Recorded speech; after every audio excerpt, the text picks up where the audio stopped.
Okay, is it recording? Yes, okay. Sorry, this is like my um this is like my fifth attempt trying to record this. Okay. This is my final oral exam for Latin America Studies, Latin America through historical images. For the title slide, I chose a painting of made by Frida Kahlo, which does have Frida Kahlo in it. It also depicts her husband. It depicts Mother Earth, which represents Mexico. And I thought it was really important and beautiful to include in this presentation because I believe that art can show a lot of beauty in history and also a lot of violence. So, and even though we didn't really cover this chapter in the course content, I thought it was interesting to see all the beautiful art from Latin America. So, okay. The first image I chose was of Fidel Castro, or sorry, was of Cuban revolutionaries who were with Fidel Castro. It's of them standing on a statue of a woman who appears to be breaking a chain, which is in front of a statue of Jose Marti, who was a historic Cuban revolutionary. Um, this was during the Cuban Revolution from 1953 to 1959. And it was probably one of the most influential revolutions because it was one of the most successful revolutions in Latin America, I would say. So it all began when there was large US influence in Cuba. The United States owned majority of the Cuban facilities, which included the sugar plantations, and the United States was also the main market for oil from Cuba at the time.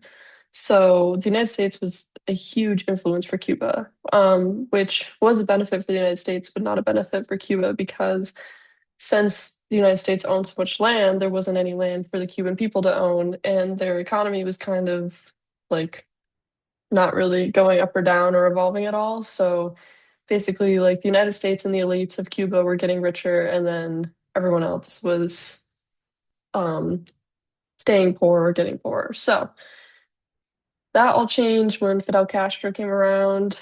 Um, he first attempted to revolt, failed, went to Mexico, came back with close to 100 men, and then succeeded in 1959. Um, and yeah, so he brought a lot of really good positive reforms, positive change to Cuba. Um, he was very influential in United States history as well because he was the one that agreed to start selling oil and agreed to having USSR support, which then led to our policies in the United States, like during the Cold War. So Fidel Castro was very, very influential during the Cold War. He was the one that brought the Soviet Union to Cuba. However, he never considered himself a socialist or a communist. He united with the Soviet Union because the United States values did not align with his reforms. The United States wanted him to pay back like large and large amounts of, I don't know if it was debt, but they had a large payment due, but Fidel Castro didn't want to pay it because he didn't want US support anymore. So he turned to the USSR and started selling oil to USSR instead. So, I mean, it's interesting to see Cuba's side of the Civil War because what we learned in school in America is so much different than what I read in the textbook. You know what I mean? I read that like the not like the Cuba was the evil and so was the USSR, but in reality, Fidel Castro was just trying to do what was best for his people, and that was sacrificing their relations with the United States. So, okay. The next image I chose was of a celebration in the Plaza de Revolucion. It was an anniversary for a revolutionary who had maybe passed away. I'm not sure, but yeah, it was Nicaraguan people got gathering, celebrating this revolutionary. I think this image is really, really powerful because the Nicaraguan people were very, very oppressed for a very long time by the Somoza dynasty from the 1930s to 1979. The Somoza dynasty was, guess what, backed by the United States.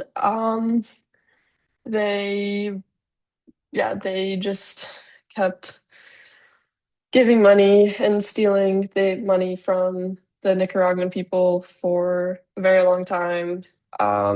That was until the Sandinista Front of National Liberation formed, which was a revolutionary group in Nicaragua against the Somoza dynasty. And so, yeah, I mean, the Catholic Church approved of this revolution. They approved of kicking the Somoza family out of power in Nicaragua because they were simply just taking money from the Nicaraguan people. So once Sandinista won the revolution, there was very, very positive reforms in Nicaragua. There was healthcare, equality, land was being evenly distributed, and there was finally like actual livable housing and jobs for the people of Nicaragua. So this image is very, very powerful. The next image I chose was of these women. They're a part of a group called the Mothers of May Plaza, which was a civil rights or a human rights group from Argentina. They um, they continuously protested against the Argentinian government um, because their children and their families were missing after the Argentina, like the dirty wars in Argentina. So they would march every day for years. I think they've had over 2,000 marches in their time um, being as a group. And the image shows the names of the children missing written on them. So very important, very, very influential group. Um, they were very successful.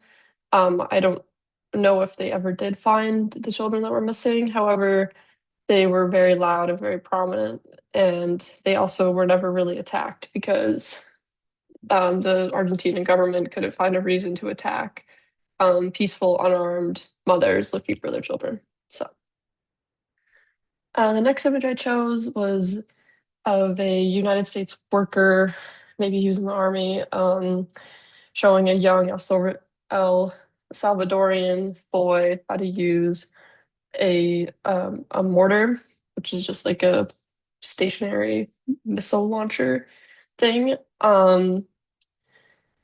So yeah, this was a part of the El Salvadorian Civil War from 1975 to 1992. Also had major U.S. influence in it.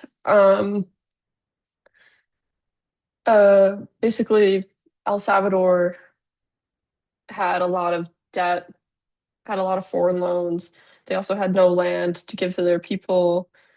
Um, they wanted US support.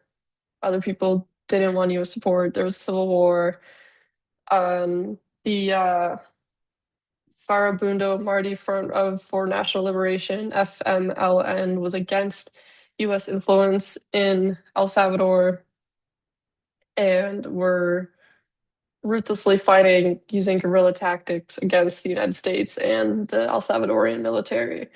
This was probably one of the bloodiest civil wars in Latin American history, and it did not end until 1992 when a peace treaty was signed between the FMLN and the United States government. So, yeah, I think this image is it's very interesting how the United States was almost promoting the deaths of thousands and thousands of native El Salvadorians when I don't know. It's tragic to see that, especially this boy looks so young. So, okay. And the final image I chose was of Hugo Chavez and Evo Morales. Both are very, very important and influential Latin American leaders. Hugo Chavez of Venezuela, he really, really focused on positive reforms in Venezuela.